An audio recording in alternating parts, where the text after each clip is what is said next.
Good evening बच्चों, मैं प्रीतम शर्मा, आपका केमिस्ट्री मेंटर सार्थक क्लासेस जींद।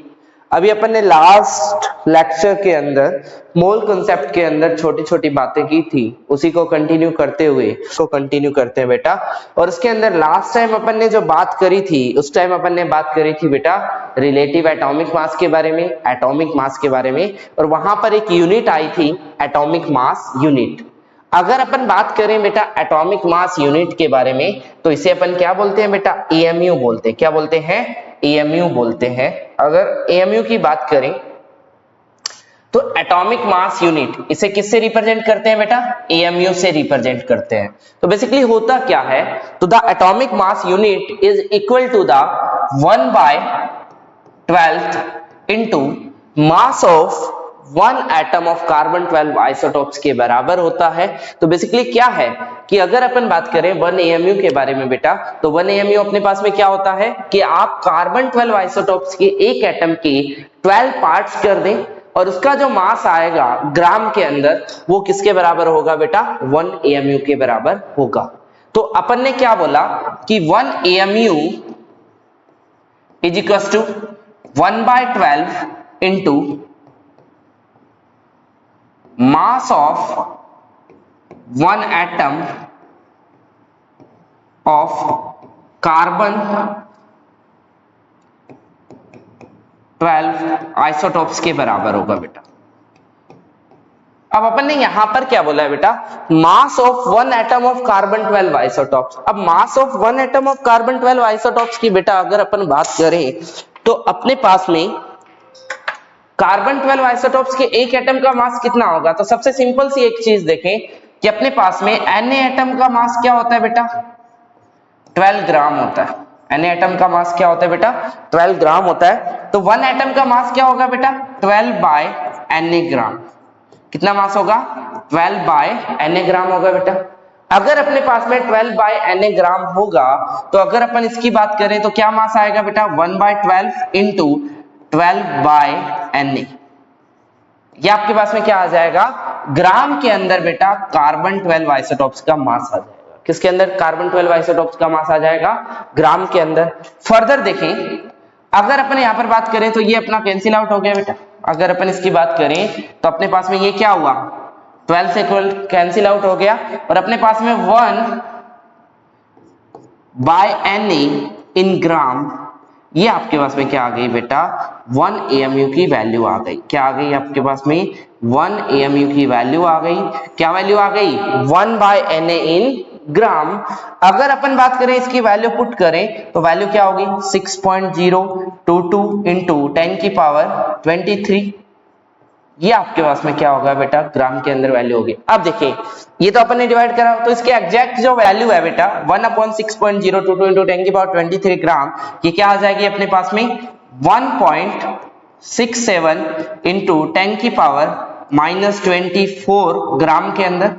और यही अपन केजी में लिखते हैं तो बेटा इसको क्या लिखेंगे? 1.67 इंटू 10 की पावर -27 केजी के अंदर बेटा ये वैल्यू आएगी। ठीक है, अब देखें ये अपने ग्राम में लिखा। अब कैलकुलेशन को आसान बनाने के लिए बेटा 1.67 को अपन क्या लिख देते हैं? 5/3 इंटू 10 की पावर -24 ग्राम, या फिर 5/4 इंटू 10 की power -27 kilogram.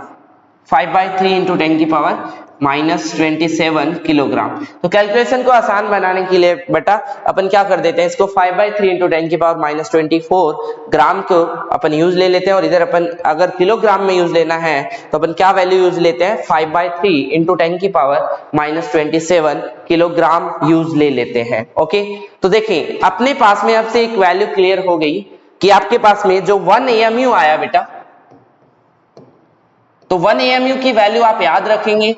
1 AMU is equal to अपने पास में आ गया 5/3 इंटू 10 की पावर -24 ग्राम। ओके बेटा, कोई डाउट है इसके अंदर? चलिए तो ये नोट डाउन कर लीजिए। जब भी आप नोट डाउन करें तो एक बार स्लाइड को रोक लीजिए, पहले समझिए और नोट डाउन करने के लिए स्लाइड जो वीडियो है उसको स्टॉप करें, नोट डाउन करें और फिर अपन आगे कंटिन्यू करते हैं बेटा। ठीक है, आई होप आपने नोट डाउन कर लिया होगा। जो पॉइंट है वो पॉइंट क्या है बेटा कि 1 AMU को अपन एक और नाम बोलते हैं जिसको अपन क्या बोलते हैं 1 डाल्टन। क्या बोलते हैं बेटा 1 डाल्टन। लेकिन अभी 1 AMU को एक नई यूनिट से डिफाइन करा जाता है जिसे अपन क्या बोल देते हैं बेटा यू बोल देते हैं। क्या बोल देते हैं यू।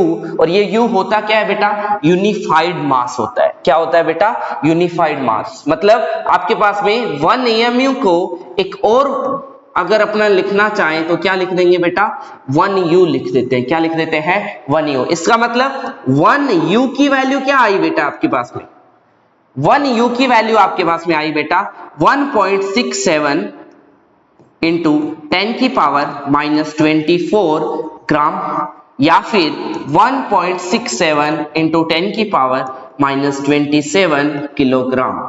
ये आपके पास में क्या हो गई बेटा U की वैल्यू हो गई। तो अब से आप याद रखेंगे या तो 1 AMU बोल दिया जाए या 1U बोल दिया जाए। इसका मतलब क्या होता है 1.67 इंटू 10 की पावर -24 ग्राम। अब इसका मतलब क्या है सर। इसका मतलब सिंपल सा है बेटा आपने रिलेटिव एटॉमिक मास के बारे में बात करा था क्या बेटा अपन ने रिलेटिव एटॉमिक मास के बारे में अपन ने बात करा था। बोलो नहीं करा था क्या बताओ बेटा जल्दी से। अगर अपन ने रिलेटिव एटॉमिक मास के बारे में बात करा था तो देखें एक चीज अपन ने पढ़ी थी बेटा पहले कि अपने पास में जो एटॉमिक मास यूनिट है बेटा उसको अपन क्या लिख सकते हैं।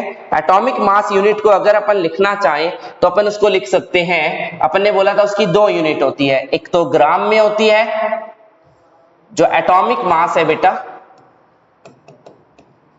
उसकी 2 यूनिट होती है। एक तो अपने पास में ग्राम होती है और एक अपने पास में क्या होता है बेटा AMU होता है। समझ में आ गई बात।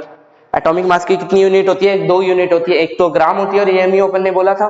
तो बेसिकली क्या होता है बेटा सिंप्लीफाई करने के लिए अपन ने यूनिट यूज लिया हुआ है AMU। चीजों को सिंप्लीफाई करने के लिए क्या यूनिट यूज लिया हुआ है बेटा AMU यूनिट अपन ने यूज लिया हुआ है।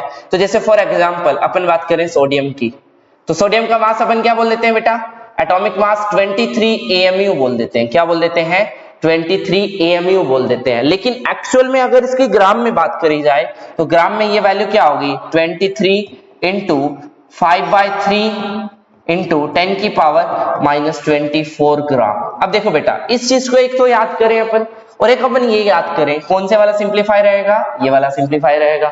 तो इसलिए अपन इस सिंप्लीफाई करने के लिए अपन क्या यूज लेते हैं बेटा 24 AMU यूज लेते हैं। मतलब एटॉमिक मास यूनिट का यूज लेते हैं बेटा। समझ में आ गई बात। चलिए नेक्स्ट अपन बात करते हैं बेटा नेक्स्ट टॉपिक की तरफ अपना मूव करते हैं और अपना नेक्स्ट जो टॉपिक है बेटा वो है relative molecular mass and molecular mass. अगर इन दोनों के बारे में बात करें तो जैसे बेटा अपन एटम्स के लिए एटॉमिक मास यूज लेते हैं जैसे एटम्स के लिए क्या लेते हैं बेटा एटॉमिक मास यूज लेते हैं उसी तरह से रिलेटिव मॉलिक्यूलर मास किसके लिए यूज लेते हैं अपन मॉलिक्यूल्स के लिए यूज लेते हैं। क्या यूज लेते हैं मॉलिक्यूल्स के लिए। तो जैसे अपन बात करें कि जैसे अपन क्या करते हैं for atom we used relative atomic mass. Similarly for molecules we used relative molecular mass. relative molecular mass को बेटा क्या लिख देंगे RMM। इसका मतलब कि any mass of any molecule with respect to अपन क्या फाइंड आउट करेंगे कार्बन 12 आइसोटॉप्स के साथ में अपन ने फाइंड आउट करा था ना। तो अपन उस चीज को ना कैलकुलेट करते हुए अपन सीधा बेटा रिलेटिव एटॉमिक मास की वैल्यू लिख देते हैं। Relative atomic mass is equals to number of nucleons. क्या बोल देते हैं बेटा number of nucleons number of proton plus neutron. ठीक है बेटा। तो ये आपके पास में रिलेटिव एटॉमिक मास की वैल्यू हो जाएगी। ये क्या होगा यूनिट लेस होगा। क्या होगा बेटा यूनिट लेस होगा। लेकिन सिमिलरली अगर अपन बात करें किसके बारे में मॉलिक्यूलर मास के बारे में तो मॉलिक्यूलर मास क्या हो गया बेटा सेम सी बात है। अगर मॉलिक्यूलर मास की बात करें इसको अपन डिनोट करेंगे MM से। तो मॉलिक्यूलर मास क्या होगा बेटा relative atomic mass multiply by 1 AMU। ये आपके पास में क्या होगा बेटा, मॉलिक्यूलर मास होगा। तो अगर अपन बात करें इसके बारे में, अगर ये अपना मॉलिक्यूलर मास होगा तो सिंपल सी बात देखें कि जैसे अपने को बोल दिया जाए फॉर एग्जाम्पल, एक अपन ने मॉलिक्यूल ले लिया बेटा H2SO4, क्या ले लिया, H2SO4। अगर अपन बात करें बेटा H2SO4 के बारे में तो सिंपल सा एक फंडा देखिए, इसका मॉलिक्यूलर मास निकालने के लिए आप क्या करेंगे, sum of atomic mass of all element, जितने भी एलिमेंट है उनके एटॉमिक मास का अपन बेटा क्या कर देंगे, सम कर देंगे, तो मेरे पास में क्या मिल जाएगा, मॉलिक्यूलर मास मिल जाएगा। और उसी तरह से रिलेटिव मॉलिक्यूलर मास मिल जाएगा। तो अगर अपन यहां पर मॉलिक्यूलर मास की बात करें, हाइड्रोजन का एटॉमिक मास, 2 हाइड्रोजन के एटम है तो 1 प्लस सल्फर का एटॉमिक मास 1 सल्फर है तो 32 बेटा, प्लस 4 इनटू में कितना आ जाएगा 16। ऑक्सीजन का एटॉमिक मास क्या होता है 16। तो ओवरऑल ये मास कितना आ जाएगा बेटा 98 आ जाएगा। क्या आ जाएगा 98। अगर मॉलिक्यूलर मास होगा तो ये क्या होगा 98 AMU। और यही अगर रिलेटिव मॉलिक्यूलर मास होगा बेटा तो ये क्या आ जाएगा 98 आ जाएगा। क्या आ जाएगा 98। जिसके अपन कोई भी यूनिट नहीं लेंगे। समझ में आ गई बात। अब नेक्स्ट और अपन बात करते हैं बेटा इसी तरह से और एटम्स की बात करते हैं। और अगर एटम्स की बात करें तो अपन ने 1-2 और एटम्स लेते हैं अपन।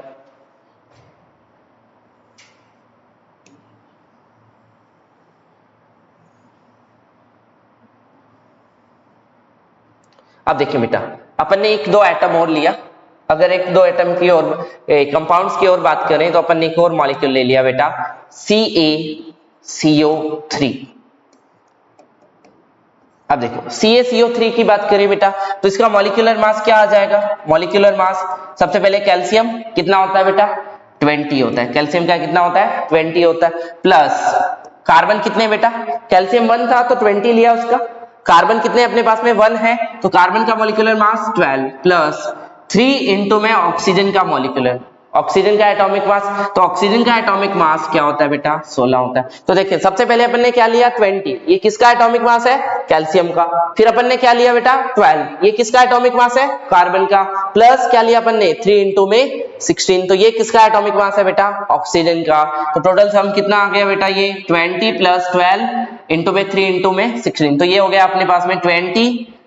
सॉरी कैल्शियम का जो एटॉमिक मास होता है बेटा 20, तो इसका एटॉमिक नंबर होता है। तो एटॉमिक मास क्या होगा अपने पास में 40। तो 40 प्लस 12 प्लस 48, 40 प्लस 12 प्लस में क्या आ गया बेटा 48, कितना आ गया बेटा ये 100 आ गया। क्या आ गया अपने पास में 100 AMU। समझ में आ गई बेटा, कोई डाउट है। तो ये इसका मॉलिक्यूलर मास क्या हो गया 100 AMU हो गया। बोलो कोई डाउट है इसके अंदर। एक और एग्जांपल ले लेते हैं बेटा। अपन ने एक और एग्जांपल लिया और एग्जांपल अपन ने क्या ले लिया बेटा K2SO4। क्या ले लिया अपन ने बेटा K2SO4। अगर इसके मॉलिक्यूलर मास की बात करें तो आपके पास में कितने पोटेशियम है बेटा 2, तो 2 इंटू पोटेशियम का मोलर मास 39। क्या हो गया 2 इंटू पोटेशियम का मोलर मास 39 प्लस अगर अपन बात करें सल्फर के बारे में, सल्फर की अगर अपन बात करें तो बेटा 1 है तो 1 इंटू में 32 प्लस 4 इंटू में कितना आ जाएगा ऑक्सीजन का बेटा 60। ओके तो देखिए ये कितना हो गया अपने पास में। अगर अपन इसकी बात करें तो ये इसका मल्टीप्लाई करेंगे अपन, अपने पास में ये वैल्यू आ जाएगी बेटा 78। कितनी वैल्यू आ गई 78 प्लस 32 प्लस ये अपने पास में आ गया 64। अब इसका सम कर लेंगे। अगर अपन इसका सम करेंगे बेटा तो देखो कितना आ रहा है 78 और 32 कितना हो गया देखो 78 और 30। सिंपल सी कैलकुलेशन, अगर कैलकुलेशन करने में प्रॉब्लम आती है सिंपल सा देखें 78 में 2 जोड़ा 80 हो गया, 80 में 30 जोड़ा 1110 हो गया, 1110 में 64 और ऐड करा बेटा तो क्या हो गया 174 AMU हो गया। बोलो कोई डाउट है क्या बेटा। तो तो अपने पास में आई थिंक आपको मॉलिक्यूलर मास निकालने में कोई डाउट नहीं होगा, लेकिन सिंपल सी बात है, अगर रिलेटिव मॉलिक्यूलर मास आपको लिखना है तो उसका यूनिट हटा दीजिए। तो इसका यूनिट हटाएंगे तो बेटा क्या हो जाएगा, 174 हो जाएगा। अगर इसका रिलेटिव मॉलिक्यूलर मास लिखना है बेटा तो क्या आ जाएगा अपने पास में, ये 100 आ जाएगा। और अगर इसका रिलेटिव मॉलिक्यूलर मास तो ये तो अपने पास में बेटा 98 दिया हुआ ही है। बोलो कोई डाउट है क्या? चलिए, आई थिंक आपको ये चीज समझ में आ गई होगी। सिंपल सी चीज है बेटा, पहले अच्छे से सुने फिर आप अच्छे से इस चीज को नोट डाउन भी करें। ओके, नेक्स्ट अपन बात करते हैं बेटा। नेक्स्ट आपके पास में आता है ग्राम एटॉमिक मास। क्या आता है बेटा, ग्राम एटॉमिक मास। आई होप कि आप साथ के साथ में नोट्स बना रहे होंगे, क्योंकि अगर साथ के साथ में बेटा नोट्स नहीं बनाएंगे तो आपको बहुत ज्यादा प्रॉब्लम आएगी। नोट्स तो कंप्लीटली आप रेगुलरली प्रिपेयर करें, अदरवाइज फिर आपको इश्यूज आएंगे, क्योंकि चीजें आपको पढ़ने में फिर क्या करेगी बेटा, प्रॉब्लम्स करेगी। तो इसलिए आप रेगुलर बेसिस पे जितना पढ़ाया जाता है उसका नोट्स मेंटेन करें और उसको डेली पढ़ते रहें बेटा। ओके, तो नेक्स्ट अपन बात करते हैं ग्राम मॉलिक्यूलर मास पर बेटा। किस पर बात करते हैं, ग्राम एटॉमिक मास पर और ग्राम मॉलिक्यूलर मास पर मूव करते हैं। तो बेसिकली अपन दो चीजें पढ़ेंगे, एक ग्राम मॉलिक्यूलर मास पढ़ेंगे और एक पढ़ेंगे बेटा ग्राम एटॉमिक मास। अगर अपन बात करें ग्राम एटॉमिक मास के बारे में तो सिंपल सा एक फंडा देखें कि मास of 1 mole of atoms is known as gram atomic mass। क्या बोलेंगे, mass of 1 mole of atom is known as gram atomic mass, जिसे अपन किससे रिप्रेजेंट करते हैं बेटा, GAM से रिप्रेजेंट करते हैं। किससे रिप्रेजेंट करते हैं, GAM से रिप्रेजेंट करते हैं। या फिर अपन क्या बोल दें, mass of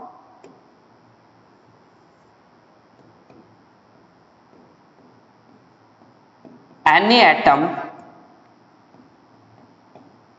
is known as gram atomic मास। क्या हुआ बेटा कि आपने क्या बोला कि ग्राम एटॉमिक मास है क्या, mass of 1 mole of atom is known as gram atomic mass, या फिर mass of any atom is known as बेटा क्या हो गया आपके पास में, ग्राम एटॉमिक मास। मतलब अगर अपन बात करें ग्राम एटॉमिक मास के बारे में तो 1 मोल एटम्स का जो मास होगा बेटा उसे अपन क्या बोलेंगे, ग्राम एटॉमिक मास बोलेंगे। क्या बोलेंगे, ग्राम एटॉमिक मास। मतलब अब देखेंगे इसकी वैल्यू निकालते हैं, ग्राम एटॉमिक मास की वैल्यू क्या आएगी। तो मैंने सिंपल सा जो अपन ने बोला उसी को अपन यहां पर लिखते हैं। अपन ने क्या बोला, 1 मोल एटम्स का मास, तो 1 मोल एटम्स का मास क्या होगा, तो अपन ऐसा लिख ली कि मास of 1 atom, mass of 1 atom multiply by एक एटम का मास, उसको अपन किससे मल्टीप्लाई कर दें बेटा, Na से मल्टीप्लाई कर दें। किससे मल्टीप्लाई कर दें, Na से। तो ये कितने एटम्स के मास हो गए बेटा, 1 मोल एटम्स का मास हो गया। किसका मास हो गया, 1 मोल एटम का मास हो गया। अब देखिए मास ऑफ 1 एटम है, अगर मास ऑफ 1 एटम निकालना हो मुझे तो सिंपल सा मुझे क्या करना पड़ेगा बेटा, अगर अपन बात करें मास ऑफ 1 एटम मुझे निकालना है तो मैं ये बोल सकता हूं Na एटम्स का मास क्या होगा, Na एटम्स का। अब देखो यहां पर एक लफड़ा आएगा कि अपने पास में कोई भी एटम फिक्स नहीं है, कोई भी एटम क्या है बेटा अपने पास में फिक्स नहीं है। तो मैं एक एटम का मास ऐसा लिख सकता हूं नंबर ऑफ न्यूक्लियन, और ये जो मास आएगा बेटा ये किस में आएगा, AMU में आएगा। किस में आएगा, AMU में। और मल्टीप्लाई बाय मैंने क्या कर दिया बेटा, Na कर दिया।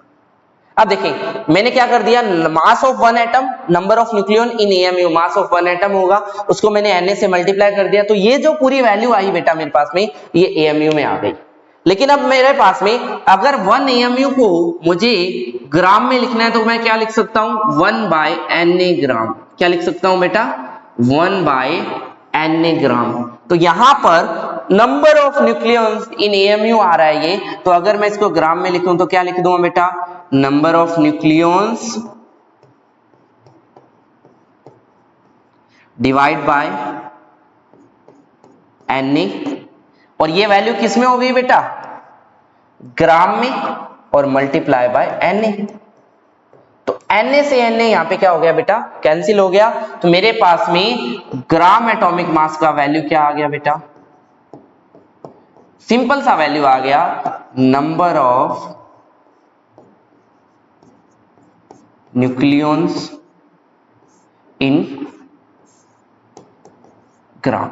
तो सिंपल सा अपने पास में क्या मिल गया बेटा कि ग्राम एटॉमिक मास की वैल्यू क्या होगी, नंबर ऑफ न्यूक्लियॉन्स इन ग्राम। ये आपके पास में क्या हो जाएगा बेटा, ग्राम एटॉमिक मास का वैल्यू हो जाएगा। अब देखें इसी चीज को कंटिन्यू करते हुए अपन इसमें एक एग्जांपल लेते हैं। सिंपल सा अपन ने एक एग्जांपल लिया बेटा, अपन इसी एग्जांपल को कंटिन्यू करते हैं और इसी चीज को कंटिन्यू करते हुए अपन ने एक एग्जांपल लिया। और एग्जांपल क्या है अपने पास में, अब देखें बेटा एग्जाम्पल अपने पास में क्या है बेटा, अपने को बोल दिया जाए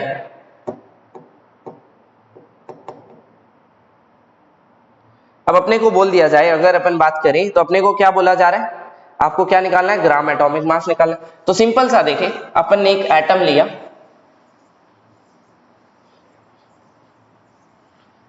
अपन ने एक एटम लिया बेटा, एग्जाम्पल मैंने क्या ले लिया, एक एटम लिया बेटा, मैंने एटम ले लिया सोडियम, आपका जाना पहचाना एटम। अब सोडियम का सबसे पहले मुझे बोल दिया जाए रिलेटिव एटॉमिक मास बता दो भाई, तो रिलेटिव एटॉमिक मास क्या होगा, 23 होगा। मुझे बोल दिया जाए बेटा एटॉमिक मास बता दीजिए, तो मेरे पास में एटॉमिक मास क्या होगा, 23 AMU होगा बेटा। और अब अगर मुझे बोल दिया जाए ग्राम एटॉमिक मास बता दीजिए, तो मैं क्या बोलूंगा बेटा, 23 ग्राम होगा। बोलो कोई डाउट है इसके अंदर, ठीक है।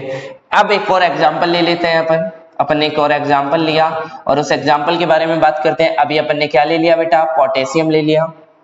अब पोटेशियम का अगर बोल दिया जाए रिलेटिव एटॉमिक मास बता दीजिए, तो पोटेशियम का रिलेटिव एटॉमिक मास बेटा आएगा 39, क्या आएगा 39।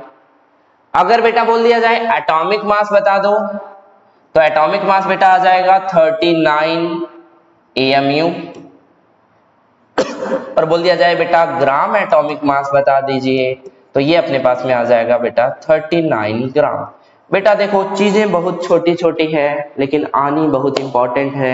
तो देखिए अपन सिंपल चीजों में बहुत सारी ऐसी चीजें कर लेंगे जो आपको एडवांस लेवल में भी बहुत ज्यादा हेल्प करेगी, ठीक है। जैसे यहां से एक बहुत ही सिंपल सा क्वेश्चन बन जाता है ग्राम एटॉमिक मास को लेके कि आपके पास में बोल दिया जाता है, जैसे आपसे नंबर ऑफ मोल्स पूछे जाते हैं उसी तरह से आपको क्या बोल दिया जाता है बेटा कि आप 23 ग्राम एटम ऑफ सोडियम, तो ग्राम एटम हो गया, ग्राम मॉलिक्यूल हो गया। तो ये सब वर्ड्स जो हैं ये बहुत इंपॉर्टेंट है। और ग्राम एटम का मतलब अगर आपको बोल दिया जाए किसी भी जगह पे ग्राम एटम, इसका मतलब वो किसकी बात कर रहा है, ग्राम आयन। इसका मतलब वो किसकी बात कर रहा है बेटा, मोल की बात करना चाहता है। किसकी बात करना चाहता है, मोल की। तो मोल जब आएगा उसके बाद में अपन इन चीजों को भी कंटिन्यू करेंगे बेटा, ठीक है। चलिए नेक्स्ट अपने पास में आ गया फिर से ग्राम मॉलिक्यूलर मास। तो देखिए बेटा अभी अपन ने क्या बोला था, ग्राम एटॉमिक मास क्या होता है, 1 मोल एटम्स का मास क्या होता है, ग्राम एटॉमिक मास। तो उसी तरह से बेटा 1 mole mass of 1 mol molecules is known as gram molecular mass. क्या है बेटा, gram molecular mass. Mass of 1 mole molecule is known as gram molecular mass होता है बेटा कि एक मोल मॉलिक्यूल्स का जो मास होता है बेटा वो आपके पास में होता है ग्राम मॉलिक्यूलर मास। या फिर अपन क्या बोल दें, mass of any atom any molecule. बेटा किसकी बात कर रहे हैं, mass of any molecule is known as, कि एक का मतलब होता है बेटा नोन एज, ठीक है। तो इसको अपन क्या बोलते हैं, ग्राम मॉलिक्यूलर मास बोलते हैं। समझ में आ गई बात। तो सेम सी बात कि अगर आपको बोल दिया जाए ग्राम मॉलिक्यूलर मास के बारे में बता दे, तो ग्राम मॉलिक्यूलर मास क्या होगा बेटा, नंबर ऑफ न्यूक्लियॉन्स, और इसकी यूनिट क्या होगी बेटा, ग्राम होगी। क्या यूनिट होगी, ग्राम। अब नंबर ऑफ न्यूक्लियॉन्स किसमें, पूरे मॉलिक्यूल की बात हो रही है बेटा। किसकी बात हो रही है, पूरे मॉलिक्यूल की बात हो रही है। अब इसमें एक एग्जांपल देखें बेटा, अपन ने एग्जांपल ले लिया बेटा 2SO4। बड़ा ही फेमस एग्जाम्पल है बेटा, बार बार आपके यूज आएगा, हर जगह पे आएगा। जैसे आयनिक में पढ़ेंगे बहुत ज्यादा यूज आएगा, इलेक्ट्रो में भी यूज आएगा, तो वहां पर भी आपको ये बहुत ज्यादा परेशान करेगा। तो धीरे धीरे इसका मास आपको याद होने लग जाएगा। तो अगर इसका बोल दिया जाए रिलेटिव मॉलिक्यूलर मास, तो रिलेटिव मॉलिक्यूलर मास होता है बेटा 98। अभी अपन ने इसका निकाला था मॉलिक्यूलर मास थोड़ी देर पहले, और अगर इसको बोल दिया जाए मॉलिक्यूलर मास तो वो क्या होगा बेटा 98 AMU। और अगर बोल दिया जाए बेटा ग्राम मॉलिक्यूलर मास, तो ग्राम मॉलिक्यूलर मास क्या हो जाएगा बेटा 98 ग्राम हो जाएगा। समझ में आ गई बेटा? कोई डाउट है तो बताएं। और सिंपल सी चीज ये ध्यान रखें कि अगर आपको किसी भी चीज में प्रॉब्लम आती है तो आप हमें टेलीग्राम पे कांटेक्ट कर सकते हैं। हमारा सार्थक क्लासेस के नाम से टेलीग्राम पे चैनल भी है। उसके अलावा आपको हमारे जो यूट्यूब चैनल पर एक नंबर दिया गया है, उस नंबर पर भी आप डायरेक्ट कांटेक्ट कर सकते हैं। किसी भी तरह का आपको समस्या आए तो आप हमसे बात कर सकते हैं डायरेक्ट। आपकी ऑनलाइन के साथ साथ अपने पास में यहाँ पर ऑफलाइन बैचेस भी सार्थक के अंदर स्टार्टेड हैं, जिनके अंदर 11th का अलग बैच चल रहा है, 12th का अलग बैच चल रहा है। तो अगर आप ऑफलाइन में भी इंटरेस्टेड हैं तो आप अपना जो सेंटर है वो BSNL एक्सचेंज के पास में ही है, आप वहां पर विजिट कर सकते हैं और वहां पर आप डेमो क्लासेस ले सकते हैं। 11th और 12th दोनों की डेमो क्लासेस चल रही है, तो अगर कोई भी बच्चा ऑफलाइन भी आना चाहे तो आ सकता है। तो नेक्स्ट बेटा अपने पास में अगर यहाँ पर एक एग्जाम्पल की बात करें तो CaCO3 दे रखा है। अब CaCO3 का बेटा रिलेटिव मॉलिक्यूलर मास अपने पास में क्या आया था RMM, वो अपने पास में आया था बेटा 100। और अगर अपने पास में बात करें मॉलिक्यूलर मास के बारे में, वो आया था बेटा 100 AMU। और अगर अपन बात करें बेटा ग्राम मॉलिक्यूलर मास के बारे में तो वो बेटा अपने पास में आया था 100 ग्राम। समझ में आ गई बेटा? कोई डाउट है? चलिए, तो कोई डाउट है तो बताएं बेटा।